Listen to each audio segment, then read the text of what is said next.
Well, welcome to the Midnight Express podcast. We have Aaron Williams with us today. Incredible artist. Bro, I've been waiting so long to talk to you. I'm so excited. Young Cleveland Renaissance is your new uh, motto, logo, brand. Yeah, a What you movement. movement? Yeah. What you guys got coming up?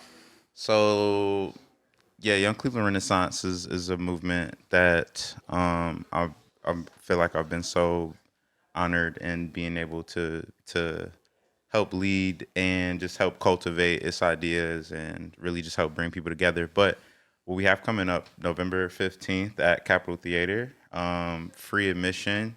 We're going to be showing a series of short films uh, featured by different members within the collective. The whole premise of the night is to premiere Brother Joy, which Toby Griffiths, co-founder of Young Cleveland Renaissance, will be premiering. And in light of that, uh, we have the other films that will lead up to it. But yeah, we really just want to bring like that energy back into like, Friday night movie releases and Oh, premieres and, awesome. kind of just for our first really public Yeah. demonstration to show that, we aren't actually afraid to go out and do the gnarly things first and then kind of work our way backwards. And so I think by being able to show such a great piece of art, I mean, the film is fantastic. I'm really excited for all of the work to be Yeah. shown, but particularly since we're talking about Brother Joy. Is it Cleveland based? Is it a Cleveland Yeah, based film? yeah. And what's it about? Toby Griffiths. So I don't want to butcher it. I don't want to butcher it at all in terms of the storyline and the plot. Toby can explain it way better than I could, but um, how I interpret it and from my vantage point, it's an original piece by Toby, and essentially him being able to create and talk about a time in his life, and as all great artists do, Yeah. he took that time in his life, he took that experience of what he was going through, and he portrayed it Oh, wow. through a film. Wow. But it's beautiful because it's a very surreal experience, Yeah. and so viewers, like for me personally, it took me to like, like think of like anime, not anime, but like old kung fu Yeah. flicks Yeah. Yeah. type aesthetic Yeah. mixed with like 70s. modern Yeah. Yeah. day Interesting. storyline. Yeah. So it's a very very unique film and piece, and I think all of the other pieces as Yeah. well. We're showing a piece by Wayne Smith the Third. He'll have a piece in there. R.A. Washington, who's an Yeah. established I know. R.H. yeah, Washington. Yeah. Yeah. yeah. Awesome. So he blessed us. Yeah. Eleanor Jurgens. Then we'll be doing a montage. Tony Yarnick has played a tremendous role in Really. kind of And helping us put this together, and, and and they're he all has some contributions. So and it's all Cleveland based films yeah, about like Clevelanders. yeah. Really? Oh, Will Cherry. How can I not mention Will Cherry? That's crazy. So Will Cherry was a recent addition to this lineup. But yes, to answer your question, they're all Cleveland-based individuals. People that honestly I can say that I probably have met within the past 3 to 5 years, and so like our organic way of us kind of getting to this point has, I probably would say, would be initially marked at the show that I did at Spaces at the top of the year in January, Escaping Awful Land. And essentially what happened there, we were given a space in at Spaces Gallery, and it was a small room in the Yeah. back of the gallery, and so my initial impression was just like, how can I maximize Yeah. this space, and totally just When I first came across your work was at MoCA, mm, and was that 2020? 2021, yeah. 2021, which it was, I remember the lead up for that, and you were advertising on, talking about it on your IG. And I was like, and I was looking at your artwork, and I was just like, you make artwork it's something so different about it. The way that you're capturing, I think, the African American experience here within the city of Cleveland and the way that you portray it is, to me, it's just so interesting. And so when you had that MoCA exhibition, I was so excited because I was able to see your artwork up close for the first time. Yeah. And I remember walking really slow around the room, really looking at every piece very closely. And the one piece that always stuck out in my head is, I believe it was you, or there was a person, and it was standing before a table. Check. And I Yeah. was like, that's powerful. And then you also had the gorilla through the bars. Yeah. And I thought that the way that you did that piece well too, I was like, the composition of your work in that exhibition was just almost surreal for me. And the draw for me was I've traveled like all over the world, so I've been through a ton of art galleries all over the world. But the way that you capture your work and display your work, to me, there's just something very so special about it. And Thank you. I would urge you to go abroad as much as you can. You know what I mean? And I'm like, Yeah. just to me, it's just, where does that, like, when you're putting your work together, you're envisioning your work, because you didn't go to art school, right? Or did you? It was like you're quick and dirty on the background of how you got into the art field. It's so. Well, go ahead and ask your question, and then I can kind of Yeah, so unpack that like when answer. you approach a piece that you're going to create, like how does that happen for you? Like, do you get a vision? Do you like research? Do you how is it that you're able to put one of your pieces together? For sure. Okay, so I guess what I'll say, and this kind of will answer your question. I have a very unique blend of formal training and informal training. And what I mean by that is, let's say, really like up until, I would want to say probably like first grade, I was able to go out to school out in Lake County.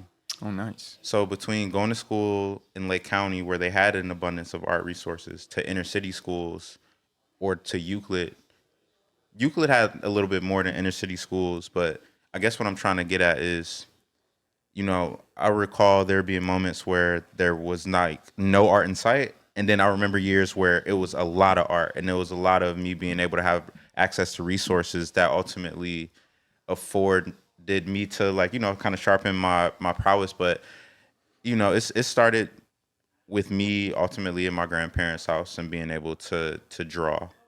And so me leaning on my ability to draw from what I observe has kind of always been like the attractive part to art to me in general. From a very emotional based, from a very ephemeral, being able to really just like create something for myself that matched the emotions that I was feeling inside. So really me seeing anime in very expressive forms of art Yeah. is Fascinating. where my style really kind of stems from. So for me, and I'm gonna take us around the globe, but I'm gonna get, because I know you were asking about process and Yeah. how do I get there. And so for me, it's always been about, okay, if I can't animate Yeah. these photos, I see. if I can evoke Yeah. that rhythm, that frequency, that emotion, that motion, so it's that rawness, but then also being able to refine and to edit and to know when it's too much and knowing when it's going too far. And I feel like that's been more so kind of like the formal training and being able to go to schools that allowed me to have resources. So by me being able to go to Willoughby, I was able Yeah. to be in a vocational program at Euclid. I And see. so when I learned visual communication and what Yeah. that was, everything from first grade until, throughout high school, I didn't really miss a beat as far Yeah. as getting the art award. Like I cleaned house. So from a very early age, Yeah. my fascination with art and being able to storytell was something that I was keenly aware of. Yeah. and it allowed for me to almost to like hide in my own Yeah. feelings, especially as I was navigating, various traumas and various things that I went through in my life. It gave me a safe space, and so it was something I could count on.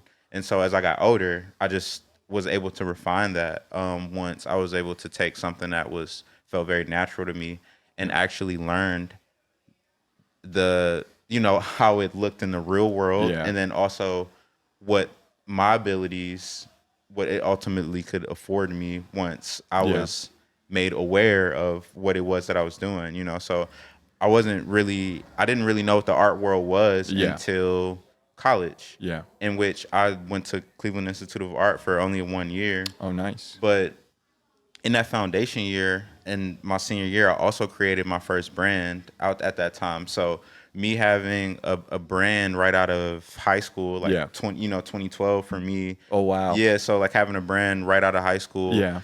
introduced me to entrepreneurship, Yeah. the art world, learning about resources and Yeah. having like college peers that, so it was all of this exciting stuff Yeah. happening Yeah. for me at that time. That was just like, it was really it was a great place to start the exploration. But to answer your question, when I experience or when I want to create a piece, I guess it really just ultimately depends on what's the impact of that intended piece. Yeah. Where is it going? Yeah. Why am I creating it? Yeah. I would like to believe that, like, if when I'm sought out for a commission, it's because people want those qualities that I bring to the art. And so for me, it's just a matter of just trying to understand, well, what is this package then? Yeah. So anime, right, that's interesting you mentioned that, because when I was growing up in the 90s, anime was coming out, and I used to watch anime cartoons in the morning on like PBS. It used to be dead early in the morning. I used to wake up and watch it, but and I look back now, I reflect back to some of your work, and I can see the anime influence. So what is there a certain genre of anime that you go to or that you like that influences your work, or how heavy is anime drawn into the work that you produce now? Yeah, so a lot of my early childhood memories was me being able to watch these, Ghost in the Shell, like, oh man, Ghost in the Shell, like there's literally so many that Yeah. come to mind, but Ghost in the Shell is like a really Yeah. big one. Um, you know, I was born in 93, so like Okay. 96, Yeah. 97, all of that Yeah. stuff, when a lot of this stuff Yeah. was Sure. like, Yeah. Yeah. Yeah. hot. It was people, it was my guardians, it was my father, it was people that was in my life that were watching these things that I would watch with them. Yeah. And watching this Fascinating. very technical, Yeah. complex Right. animation, I'm like, see. yo, this shit is not cartoons. Like, Right. it's like, it was Yeah. stuff that was going on, like it was a lot of like Interesting. American Yeah. like cartoons, like Yeah. Mickey Mouse and shit. I'm like, okay, I get that, that's great, I appreciate that too. But that was just like such a high Yeah. for me at that age. I just remember just being so captivated by that, Interesting. and being Interesting. like wow, like, Yeah. so a lot of like my dynamic compositions Yeah. and the scenarios are from this surreal place. But like for me, I don't necessarily almost consider my work Afro surrealism, because it's really just surrealism, because it's I my see. reality Yeah. through the lens of just how I experience it. So I think for me, being able to get it, I mean, it's interesting because it's like, as a black man, I do represent the black experience. Yes. But I really more so create my art from a lens of an experience of just someone who's just different. Yeah. I'm Yeah. just more so just coming from like, it's like you guys are here, Yeah. and it's just like I feel like Yeah, I'm over that- here, and I'm- I'm just more so just I'm the same way. People trying to look at me, maneuver, like- yeah, and I can relate to that, because I feel the same way here in Cleveland. I'm like, and and that's the great thing about Cleveland is that it gives birth, and there's so much room here Yeah. to give birth to just such radically different artists or creatives to be able to have that, the ability to explore and experiment, Yeah. and I guess it goes back, so when I look back at your 2021 exhibition Mm-hmm. and the work that you had, what was, it makes me curious of what influenced all that work? Because Mm-hmm. it was such terrific work. What was the influences behind the pieces that you created for that show? Like from an experience standpoint, I, or from a like, I guess we could look at it not only from I guess, if we break it down from or like from experience, like a canon, like what canon did I kind of see that's myself interesting. coming out of? Because I don't know if I was even necessarily as cognizant of the latter. Yeah. But what I can say in hindsight, we'll go ahead. Well, I guess, I don't know. It's not only I look at it from two angles is I guess the canon and the experience, what was the main driver in the soul of you, in the creative soul, and then in the material, the actual physical median. Mm-hmm. Why did you choose the median that you chose? And, you know,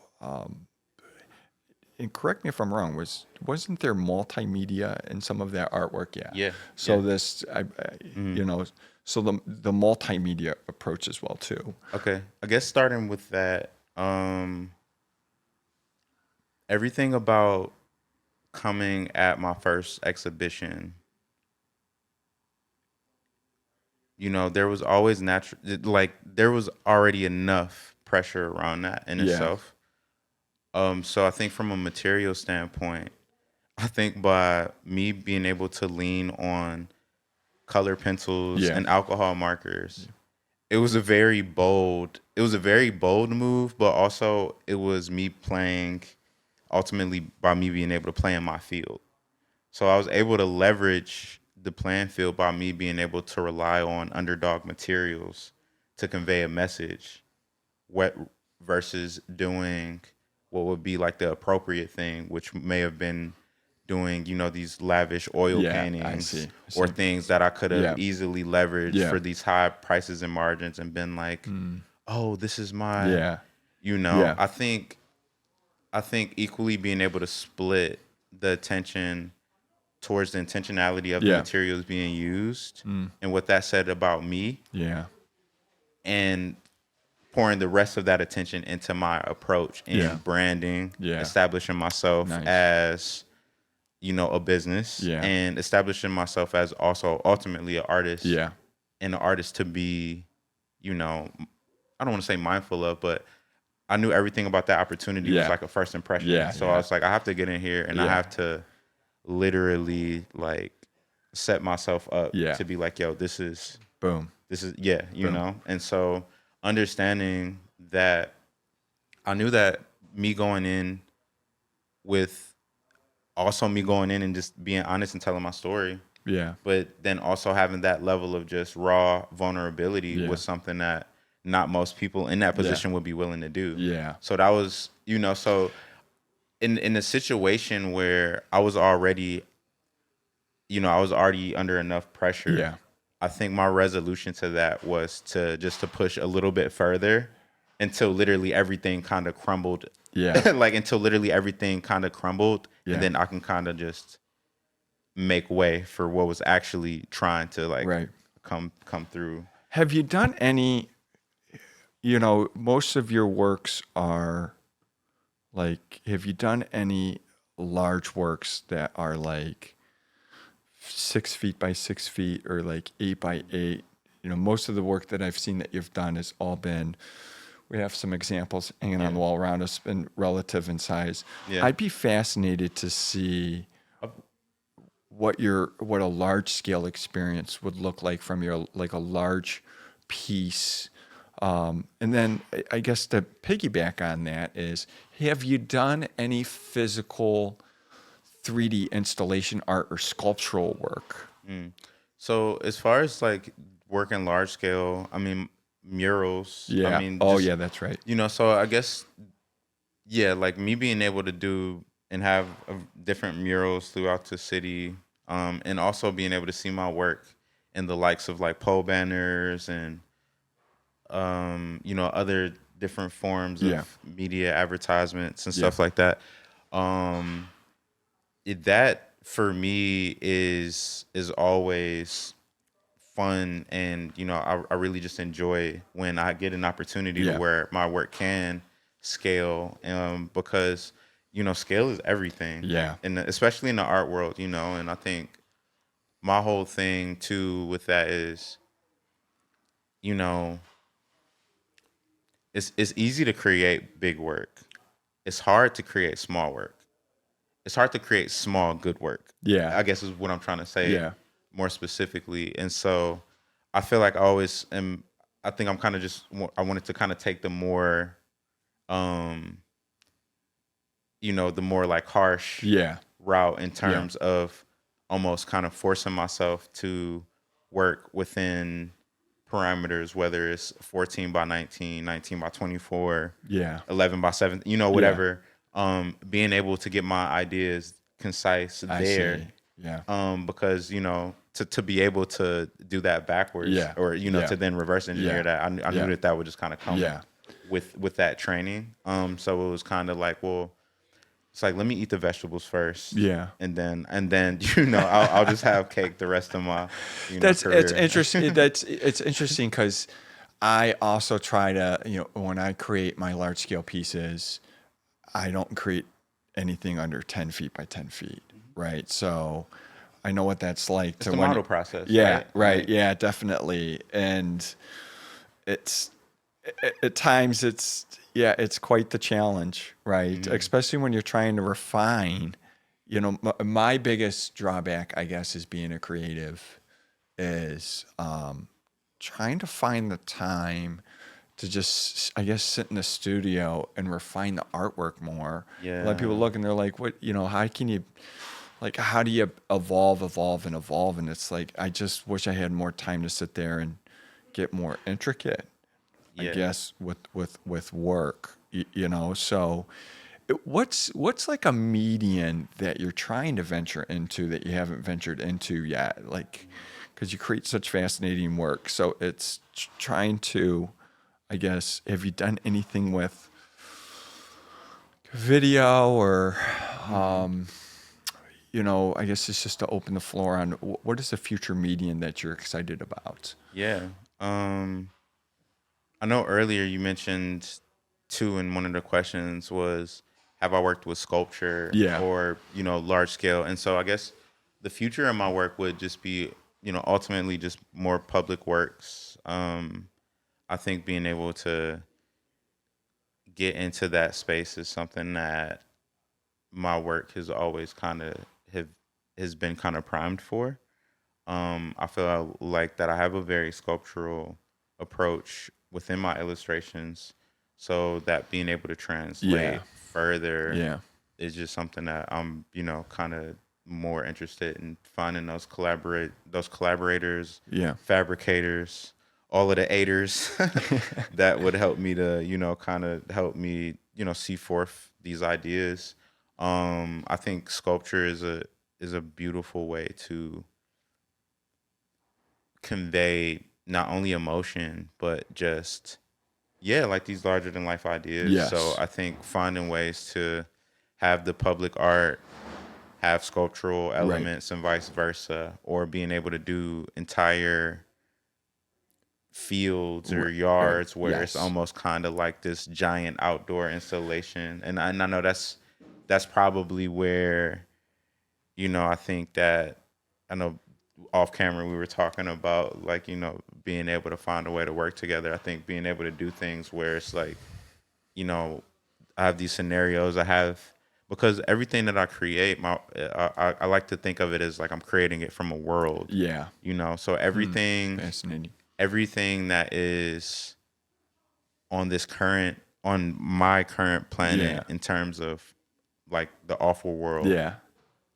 that is connected to other planets. And in terms of, there's the planet of Young Cleveland Renaissance. That's not necessarily planet Aawful, by any means. However, like, my spaceship, it's like I've unlocked that on the map. So it's like I can go there and Yeah. I can help cultivate that, and I can bring resources from planet Aawful to the new planet, and I can kind of help it get established until it can essentially sustain itself. But me being able to just so that I stay like kind of like on frame with the question, I'm drawing things from Yeah, a I pool see. of self-reference. I see. So it's like for me, it's unlimited things see. that I would have wanted to create it as a child that Yeah. I just wouldn't have had the resources, knowledge, fill in the list. Yeah. So now that I've closed that gap, I'm almost kind of creating everything that I would have just been creating the past 30 years, 25 years, in terms of since I first kind of put pen to Wow. any sort of paper. And I feel like I'm kind of just creating from that space. Yeah. And as I'm closing that gap, I get to dream more and I get to dream bigger and entertain going out of the country Yeah. and start doing all of that stuff, because it's like I've almost just completely closed the chapter on all of that stuff. So all of the new work, everything, even from the initial MoCA show was to really just to position me for Yeah. to really say all of the shit that I Yeah. wanted to say. How much? There's a lot for me. There's a lot to unpack there. Yeah, for it sure. sounds like there's, and what's so fascinating is it sounds like there's a whole world of art within you that's about to explode and come out, and it's you have, and your mind's maybe a little bit like mine. It's just a constant stream of just innovative thoughts, and you're on these different worlds and different planets, and it's and that's so fascinating because it sounds like you have a plethora of work that's going to be incredible to come. How much work do you have sitting around that we haven't seen yet? A lot. A lot of work, I would say. I mean, I try to post and I try to share Yeah. things, but the thing about that even is, like you mentioned, it takes seeing my work in person It does. to really understand the caliber of it. Yeah. And so for me, I think I really more so use social media as a form of entertaining people. Okay. Not even more so to, and I think as of recently, I've kind of begun the shift of being like, I can entertain and also equally educate. So as I kind of navigate that space and kind of fine tune that voice, I think, people can expect me to be more vulnerable on my journey and what has gotten me to this point. But in terms of expecting work and like the work that I have just sitting around, like I've just been collecting and building up a new body of work so that I can do a new solo show. Oh, so that's gonna be exciting. So that's like the main thing. When But do you want to do that? When do you want to do your next solo? I mean, it would be nice to do it next year. That'd be awesome. Where would you mean- like to do it at? Ooh, that's a hard one. That's the one that might probably get me in trouble. No, well, I mean, I think right now I have really no expectations on doing it any particular way. Okay. I think right now I just want to finish the menu, finish preparing everything. I feel like the team is together. I feel like that's the beauty of being able to kind of focus on building, the movement around like Young Cleveland Renaissance and just kind of getting people that are invested in making quality creative experiences and being able to leverage that ultimately as, like the 12 disciples that'll help get the job done ultimately. There's something, I don't know, mysterious but fascinating, because when you had your show at Zygote Press, I couldn't believe how very, very well attended was. I remember I came to the Yeah, it's a show. line out the door. Yeah, I got inside. I was so excited, and then I was there for like an hour. I said hi. I walked around. I left, and there was a line out the door and like around the block, and I was like, "What's going on here?" Yeah. And I think, and so what's fascinating about that is obviously there's a certain draw to your work that speaks for itself, and there's a certain, I guess, in my mind, it's just creative style that you bring, that I know at least gets me excited because just for myself, when I compare it against other work in Cleveland, it's different. Like Jordan Wong's work, right? He's another great artist here in Cleveland that stands out as very unique work to me. Yeah. I'm like, another artist, I'm like, wow, and your work's right there is like, it really sticks out when it's Aawful Aaron's work. Yeah. I'm like, that's shout gotta out, be. Shout out to Jordan too. Shout out to Jordan. That's man. my brother, man. Yeah. I love Jordan's work. But yeah. So we're excited so you want to plot a solo show next year with a new body of work. And then, so let's come back to Young Cleveland Renaissance, right? So it's just not you. Who else is a part of Young Cleveland Renaissance? So I guess what I would say right now is it's a bunch of us. Yeah. In terms of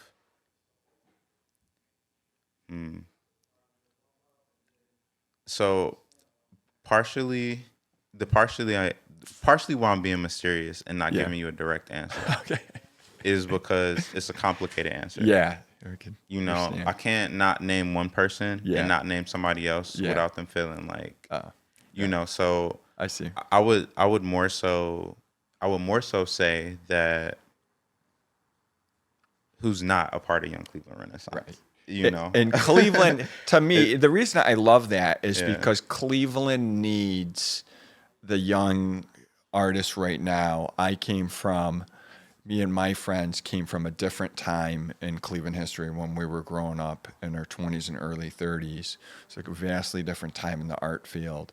And it's exciting to see, another generation of young kids come up, young adults that serve as role models and symbols in the city for, our population, right? For our citizens and for kids out there, to let them know that, hey, you can be a creator, you can be an artist, you can be whoever you want to be. And I love that because I'm like, this is what Cleveland needs to hear is Young Cleveland Renaissance that Cleveland is going through.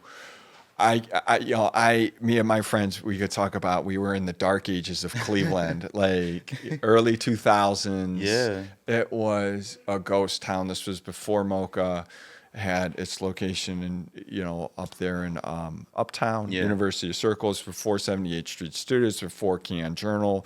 There wasn't gallery shows like there is now. There wasn't exhibitions like there was. I mean, it was...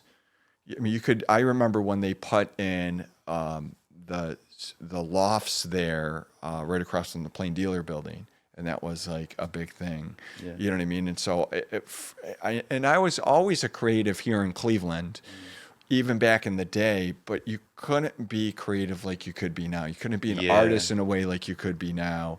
And so I'm so glad to see how our art community and our creative community has evolved over the years. And then to see, Young Cleveland Renaissance come out, I'm like, God, I wish I was 25 right now. You know what I mean? To be like, Young Cleveland Renaissance, because I don't feel like I'm 42. I'm like, I'm not exactly young, but I'm not exactly old.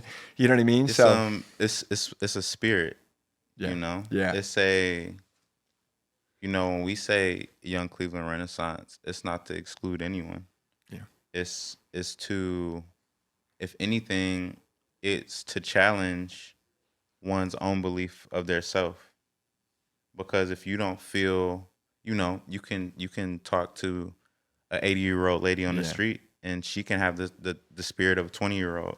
She could be upbeat. She can, Yeah. And so when we say young, it's something that, we embody, Yeah. and so that's why, to your point, it was just a timing thing. Yeah. Yeah. It took for me to have a solo show at MoCA, Yeah. to go through that, to be the catalyst of that change of things, and just kind of what spiraled from that. Um, I mean, because it's like you have to really, my exhibition was, and I'm saying this objectively, like outside looking in, my exhibition that was held at MoCA changed a lot of things. It changed how the scene ultimately responded to a lot of things. Yeah. It changed how we consumed art. And I'm not going to sit here and act like, Yeah. oh, I single handedly did that. But Yeah. I was a notch, a part of that I gear see. that was twisting at the time of Yeah. all of those things Yeah. occurring. And so I guess I say all of that to say me experiencing that, and then also experiencing and seeing where we are in time, Yeah. and the need of this was Yeah. something that it's like I was like there was almost kind of like no other choice. Yeah. And so I don't know if it was more so us creating the thing, or the thing just needing to come into existence, and I was just called to do it. I mean, not in a corny way, but No, like it's fascinating that you say that, call into existence. It's fascinating because that's how, in a way, I got involved into art. Was I was inventing a new form of lumber, and I was looking to volunteer, and I stumbled downstairs to an organization that was doing like art workshops, and I was like, you know, let's go do something, yeah, and I volunteered my time, and I wanted to always give back to my community, and I finally was like, let's give back, and it turned into a calling. yeah, Like, I look back on it, and so I can relate to what you're saying there of like, sometimes Cleveland, it's Deion Sanders, I heard in an interview, goes, God called, collect, and I answered the charges. And people are like, why are you in art? And I'm like, God called, collect, and I answered the charges. So yeah. maybe, That that's it's that's how it felt, maybe, in a way. it's something that is such a labor of love Yeah. that you know that you're doing the right thing, Yeah. because how it reveals itself, Right. and how Right. things kind of just so it's like I can't arrogantly take credit for anything more or Yeah. anything less Yeah. than just being able to say that now is the time to do that. It Yeah, seems like it seems like the smoke has cleared enough. It Right. seems safe enough Right. to where we should be focused on the Yeah. preservation of keeping artists in Cleveland. Yes. And That's so I think in being able to unpack what that looks like, yeah. it's me being able to take my experience and to share that. Yeah. I Yeah, think that that's the difference of what you and what you may have been referring to as the dark ages and what we're going through now, to me it's that channel of communication. So it's like you have the people who have the information, Yeah. and then you have the people that don't. Yeah. The internet, specifically the pandemic, allowed for a lot of things to kind of it allowed for that middle Yeah. ground, Yeah. to where it was Yeah. kind of like a glitch in the system. Yeah. My show at the at that institution was a glitch in the system. It's a lot of things that was able Yeah. to like could kind of like make that crossover, Right. and it was in that crossover, depending on how that person or the intention of what was done after that crossover was a big difference. Yeah. And either you going whoop, that way, or never being heard of again. Right. Do you ever, God, we're almost, it's great. It's great to hear that, because I'm basically going through the same thing. Like, the smoke cleared, and I didn't think I didn't think it was gonna be successful. And I look back in hindsight all the time for perspective, how far we come, what we do at midnight. And I'm like, why did it all work out? And it took a whole body of us. It's great to hear, once again, because I reflect back and I'm like, why is this all working out? And why did this? And it was much the same way. Like, how did we all come together and form this and do this? And it's, when we actually sit back and think about it, part of it is, and it's faith. Part of it is faith driven. Like, I always tell people, like, Cleveland called, the soul of Cleveland called. And I cannot say that any more powerful. Like, Cleveland called me on the telephone and was like, it's you. And I'm like, it's me. And they're like, it's you. And I'm like, okay. And they're like, you're going to be the one to help change the city, and I'm like, okay. And now we're helping change the city. We're just I always tell people, we're just trying to move the field goal post. We're just trying to, give people a different perspective, give people an outlet, help grow our city. And I think that's, just starting to hear about Young Cleveland Renaissance. That's what you guys are doing as well too, is you guys are creating this whole new, it's like a paradigm shift, but you're creating this whole new ecosystem and environment for people to exist in. And there's nothing better than that to exist here in Cleveland, and especially across the genres, and the neighborhoods. It's like so heartwarming to finally hear about it as you're talking from like another person. I'm like, I got people on my team. I wasn't the only maybe phone call that night. You know what I mean? Like, it's a very few that get that call. Yeah. But that call doesn't come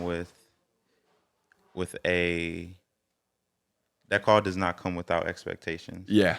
It doesn't come without, not being able to be responsible or have these responsibilities. And so I think being able to acknowledge where,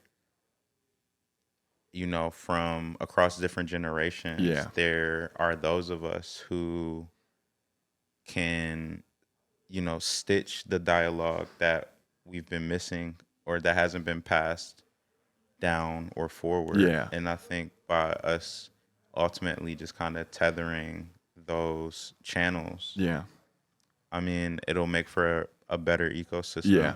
And then also I feel like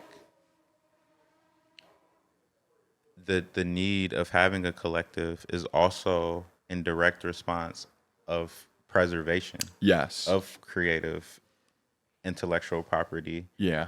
Of the different artists across, because we don't really have there's not really like a force to save artists from themselves.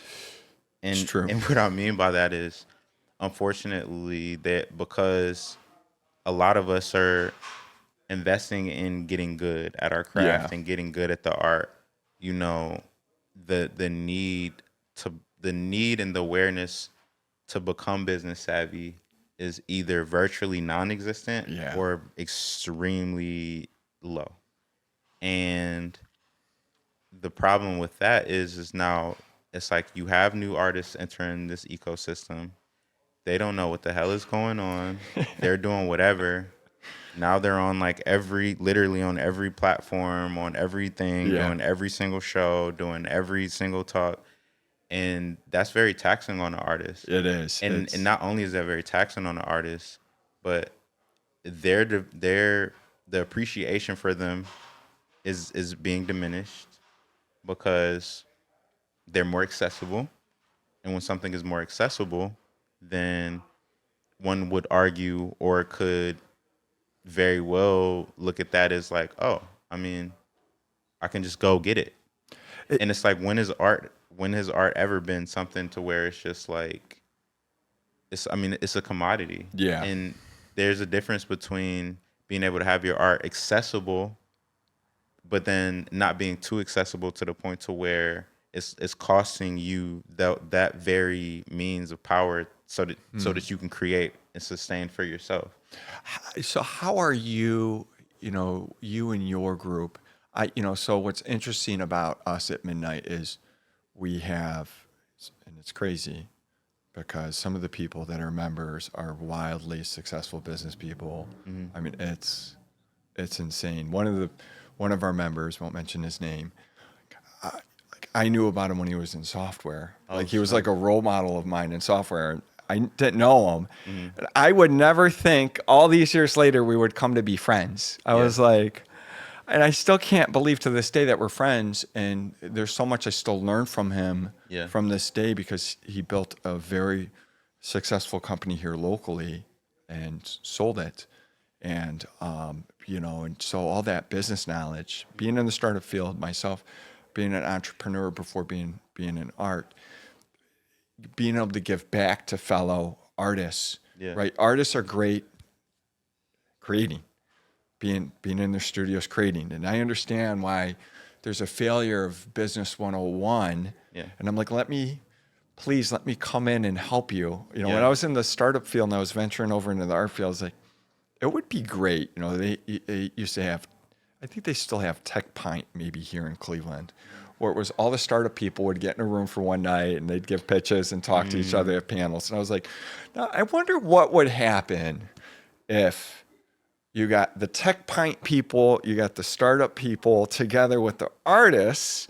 So the artists could learn startup culture, because in startup culture, you could learn about how to build a business 101. You learn so many different, and it's really a deep dive. And so it's like, I feel like that cross-pollination event would be great, because I know that there's a lot of tech entrepreneurs who need artists to help with their marketing on their product. You look at some of this stuff, you're like, oh, it needs to be redesigned. It doesn't look that great. And, and so, and I guess, going back to what is, from a business perspective, how are you guys navigating, or what help do you guys need from a business 101 perspective? Because, we could would love to come in and try to help you guys out. However, you guys need helped out with like business 101 stuff.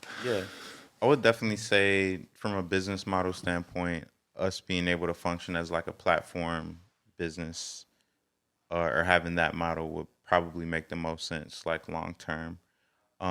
Essentially, a lobby in which, your tech friends, the tech homies, the programmers can come into these rooms with artists. And I think specifically being able to guide those conversations instead of just putting these people in the room. I see. Because now you have the two most introverted people on the planet, and you're expecting them just to make like magic just because you got like some Kool-Aid or some fucking juice on the table and a pizza, and it's just like, all right, like, but no, seriously, I think I look at it in terms of a funnel. So,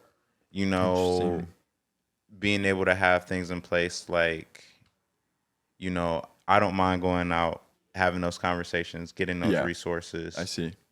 From from a professional artist standpoint, being able to understand how one would make use of those resources, and then being able to put it in a package that is then more accessible and more obtainable to someone who may have not had a streetwear brand before, or who may have not had to go through, so it's like I have a very unique case where it's I kind of stumbled into a lot of experience haphazardly. And I just am Trial the by type fire. So it's like I'm just the type of individual to where it's like, once I kind of get myself in a situation, I'm literally gonna create myself out of it. Like, that gives me a way to be like, oh, I can use my way to navigate through this uncertainty. And so that's not something that everyone is comfortable in doing. And so I think as far as Young Cleveland Renaissance is concerned, us being able to keep the channels I see. open, keep the channels as open as long and as far as possible. Yeah. And then as that information is coming down, Yeah. being able to plug it into the right places so that on the efforts of the people that are trying to feed that channel, Yeah. it can be more effective. Because what I've found out and what I've Yeah. experienced is that everyone is invested in a solution and want to do the work, Yeah. but they want to do it at their comfort and I in the see. comfort of their offices and in Yeah. the comfort I of see. their Yeah. spaces. And it's nothing wrong with that. Yeah.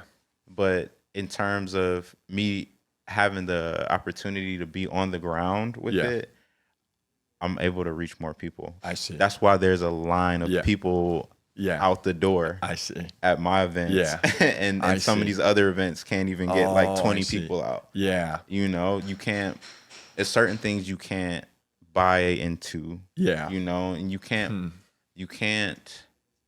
force your way into trying to. So you guys are forming like a new collective, like you talked about, like a lobby. So Yeah. for artists to enter into and to share the resources, to, from what I'm hearing, Yeah. to be able to monetize their work. Yeah, Which is fascinating. I think it'll. I mean, honestly, it's a living thing where it's like I can't say it, especially.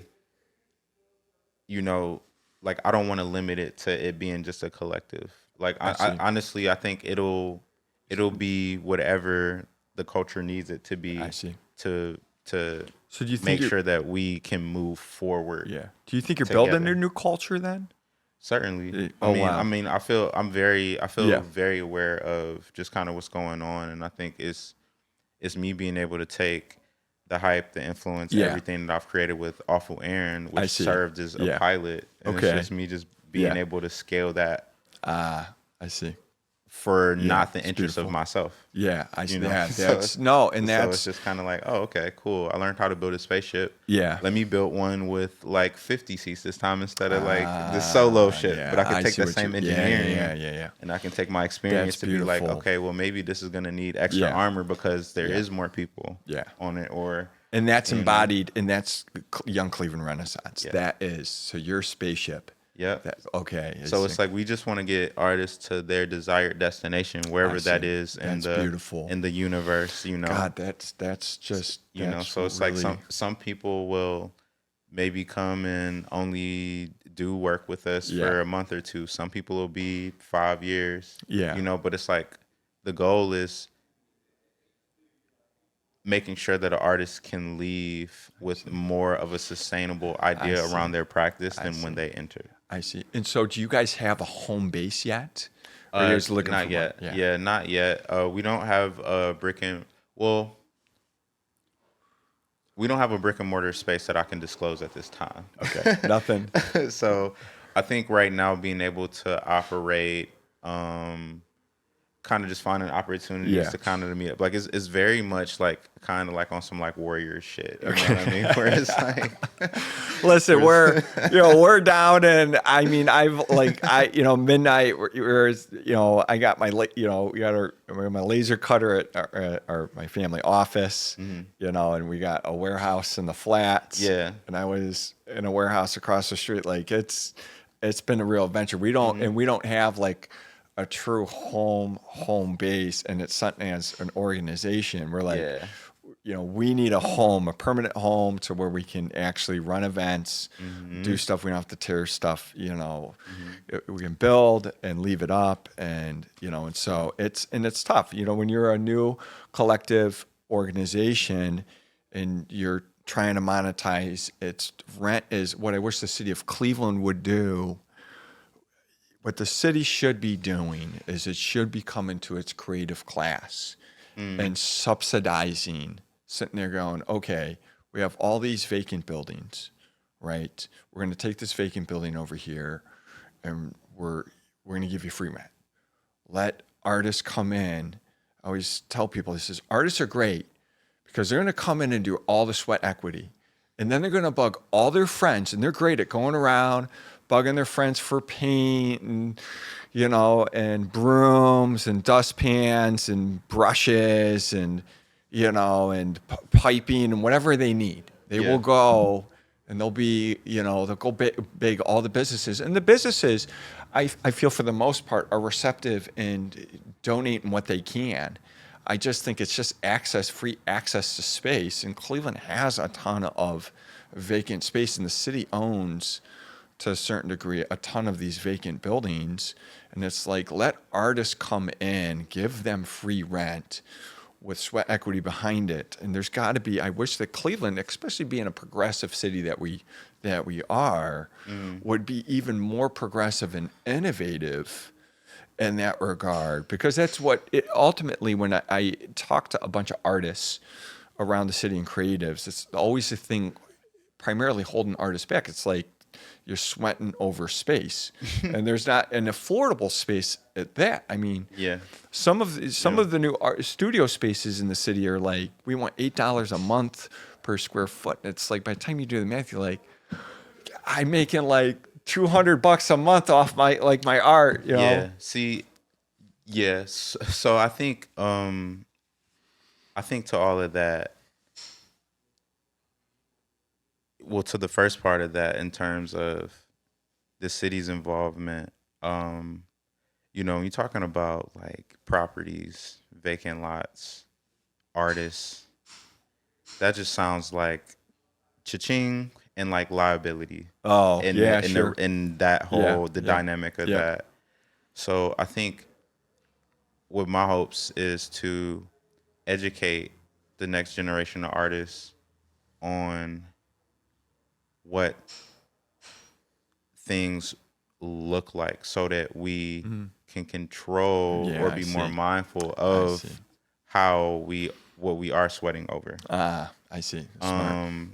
Because there's no need to sweat for something that isn't going to allow for you to, sustain yourself from Yeah, that. yeah, yeah. It's very true. Young Cleveland Renaissance is a very shared equity kind of motto, I see. where it's like, you know, you get out what you put in, Yeah. but there is an expectation of, you being able to bring something to the table Yeah. that is going to sustain everyone involved. This isn't just like, like a club, like, oh, like come sign up. Yeah. We looking for just anybody. Interesting. There has to be a vetting process in order for us to be able to hold each other as artists accountable, so that if you have information and if I have information, I see. that Yeah. we're on the same accord, Yeah. so that when said person is Yeah. asking for a price, how much is murals, how much Yeah. for I a see. piece this big, Yeah. we know that, okay, this is the base price for this. I see. Yeah. Yeah. There's nothing messing up our there's nothing probably killing our arts economy faster than the confusion around what it is that one should be charging, Yeah. what agreements should look like, what we should be expecting. It's fascinating. That that is in which the space in which people can come in and take advantage of. What were your conversations like in the beginning as a collective around the vetting process? And, we have the same discussions at midnight all the time. We're trying to all get on the same page. Yeah.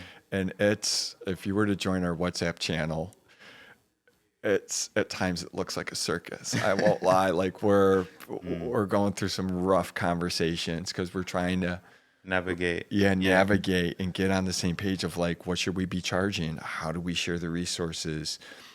How is this equitable for everyone? How does everyone feel valued? What does everyone bring to the table? Yeah. And, with your group of creative artists, that's Young Cleveland Renaissance. What were those? What did you guys find out in those early days of trying to put this together through vetting and resource sharing and equity? Well, I would say probably from my perspective, a lot of me and Toby's initial conversations around particularly what we wanted to build focused around being able to bring back the excitement in going to art events, whatever event it is. So just the need, the need and the appreciation for people getting out and having a good time, of a memorable experience, Yeah. something that they could leave and be so inspired to then, get back to do the Yeah. one thing that they always wanted to Yeah. do, right? So, that's one element of it. And then the other element of it was, with us both being, artists, us being able to see the gap of, you know, the things that we may have not, the stuff that we didn't necessarily maybe have had Yeah. access to, Yeah. and being able to see like, okay, well, what would that look like Yeah. if we were able to give people access to stuff I see. sooner Yeah. in their careers, Yeah. sooner in their artistic journey, Yeah. and how would that influence the growth? God, that's just, God, that's fascinating that you say that, because I think about our own experiences, and it's just fascinating with that insight, the way that you say that, because yeah, I mean, part of the experience that at midnight that we do is how are we furthering, like you guys are furthering you guys are right, you guys are like, okay, if we can get you access to a certain resource, a certain opportunity sooner, your career is probably going to take off quicker, maybe, right? Or it's going to lead to more opportunities quicker, and so that is, it's so important. It's a great thing to do. Yeah. And I think when I can go back to the team now, we have that discussion of how are we, even here at midnight, how are we providing these opportunities? How has that changed your life so far? Or how has that provided you new opportunities? Yeah, I mean, and that's good that you're a conduit, right, for artists and creatives out here in the community, and the way that you guys are going about and thinking about it, because that's absolutely, some people don't even know how to navigate. They, like you sit there and say, they're introverts. They're just sitting in, their basement or their bedroom or their studio, and they're crafting away masterpieces that no one knows about. Yeah. And they need to have a lobby Yeah. to come to and be like, hey, I got this work over here. Yeah. What can we do? And you guys seem like a very open organization, taking people in and being like, okay, hold on, let's sit down, have some education. Yeah. Right. The transition from, being a hobbyist to what would be considered an amateur to what would be considered emerging and like mid-career and etc. But I guess more so like the dichotomy between like professional and amateur. That's a very awkward, fragile, delicate thing, and we're talking about very delicate, sensitive people by nature. Yeah. And so that takes a understanding of oneself to be able to be like, okay, like I can't approach and deal with every artist the same. I can't deal.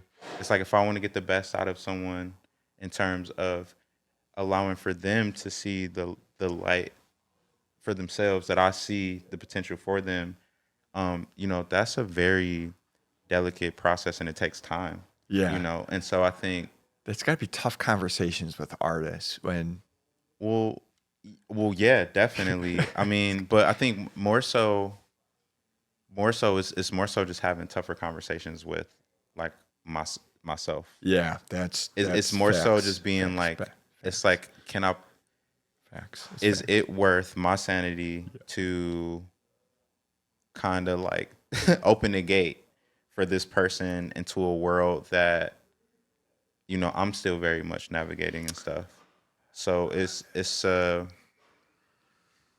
being able to maybe like find that pocket and find that nuance of being able to be vulnerable, having a level of being accessible enough, Yeah, but not too accessible, I see. so that Yeah, I can preserve one's means to continue to do this yeah, on a that's high level, yeah, so that it benefits everyone. yeah, Um, so it's like navigating that space, but then also, like you said, it's having those hard conversations, whether that's internally or whether it's someone within the collective or if it's just making sure that something is voiced so for the betterment of the whole thing, especially when people come from different experiences and different yeah, backgrounds. So yeah. it's like for myself, it's like I have to more so exercise patience and just giving giving grace on all sides, because my experience is very personal, and it's something that I had to learn to stop projecting on other people. And like I had to stop learning how Yeah. to expect myself from other people. And Mm, that's really has been like fascinating. the biggest lesson from Yeah. myself throughout all of this is just, when you want to build real community and real relationships with people, um, I mean, you essentially have to remove the transactional element out of it. But being able to educate that those people of how they can leverage the transactional part, then when it does becomes transactional or when we having those Yeah. conversations, people can appreciate that this is coming from a place of business and not like a Mm, place of me coming for you or attacking you, mm. so that's a period that requires grooming. It's like you have to almost be you have to be confident in yourself Yeah. to know that what you're doing is in fact a product or a notch in this gear that is a part of this much larger thing. Yeah. And once you kind of surrender to that, Yeah. and it's like you fall kind of like in like your own pocket, then that's when shit starts to get scary good, because then everybody is where they need to be when they need to be there, Hmm. fully confident in their ability to show up there. I And bet. if you can make, I feel like as a leader or as a team captain or whatever position you hold, that's like the strongest attribute in my opinion, or skill set in my opinion, that you can bring to that space, is like, okay, how can I learn to scale back when necessary, but then also to step up when necessary, and navigating that. And that just takes experience, in my That's, opinion. you know, it's incredible to hear because to me, in my experience at midnight, it's almost like we got to have you come in and audit us because we're going through personally. I have a lot of discussions with myself every night, and you probably have a lot of discussions with yourself. Maybe you're like me, you're lying there at 3 o'clock in the morning. Yeah, yeah, yeah, You're dead up at 3 o'clock in the morning, and and it's a lot of just very tough. For me, it's been ego death, yeah, a lot of ego death, um, and figuring out the process and the system. And you obviously, Young Cleveland Renaissance, you guys have figured out probably what it sounds like to me is a more polished process of how are we going to do things, yeah, how are we going to communicate to one another, and when we have to work with one another in the transactional natures versus the personal nature, right? You got to, when you're talking to a bunch of different artists, new artists, you got to tiptoe your way in, and that requires grace as you sit there and say, and I I think about this because this is what we deal with every time like the team gets together. We're in our, we go to like Loveburn or we do an event, we got, 20 to 30 artists at any given time, right? We got new people coming in and and what you're dealing with in this, in this build out, right? In this pursuit, we're dealing with much the same thing. And at times it's just rough. It's for Yeah. us. I beat my head. I'm like at 4:00 in the morning. I'm like in pieces. I gotta wake up and go run 2 businesses at Yeah. 6 a.m. and I'm like but 4 a.m. I'm like 5 a.m. I'm like beating my head against the wall over midnight. I'm like, how do we get everyone on the same page? How do we Yeah. communicate better? How do we deal with these different situations? And listening to you talk, I'm like, I almost don't want to be like, give me your playbook. I want to rip it open right now and see what you guys have figured. Like, you guys have got something figured out that midnight needs. I don't know, you know what I mean? But God bless you guys for being able to create that, because I know how extremely tough that is when you have to deal with a plethora of artists and creatives, and you've created a lobby for them, and you're sharing resources, you're trying to provide opportunities, and it sounds easy. Yeah. The average person on the street, like, oh man, and you're like, Go for it. you're just like, Break you know the what I leg. mean? And it's and it's like, Yeah. I tell people, watch what you wish for. It'll come true, and it'll be something you didn't expect at times. Yeah. It's a blessing. On one side, it's incredible when you get everyone together and you finally do a show. I'm sure maybe it happens for you guys. You do the show and you're there and it's like, this is incredible, right? You see everyone's eyes light up and their worlds are like changing beneath their feet, and you're like the one to kind of help make it happen, right? But 24 hours later, they're going to be on the phone, like screaming and yelling at you or crying, or something's going to happen. You're like, man, like, I'm just here to have a good time.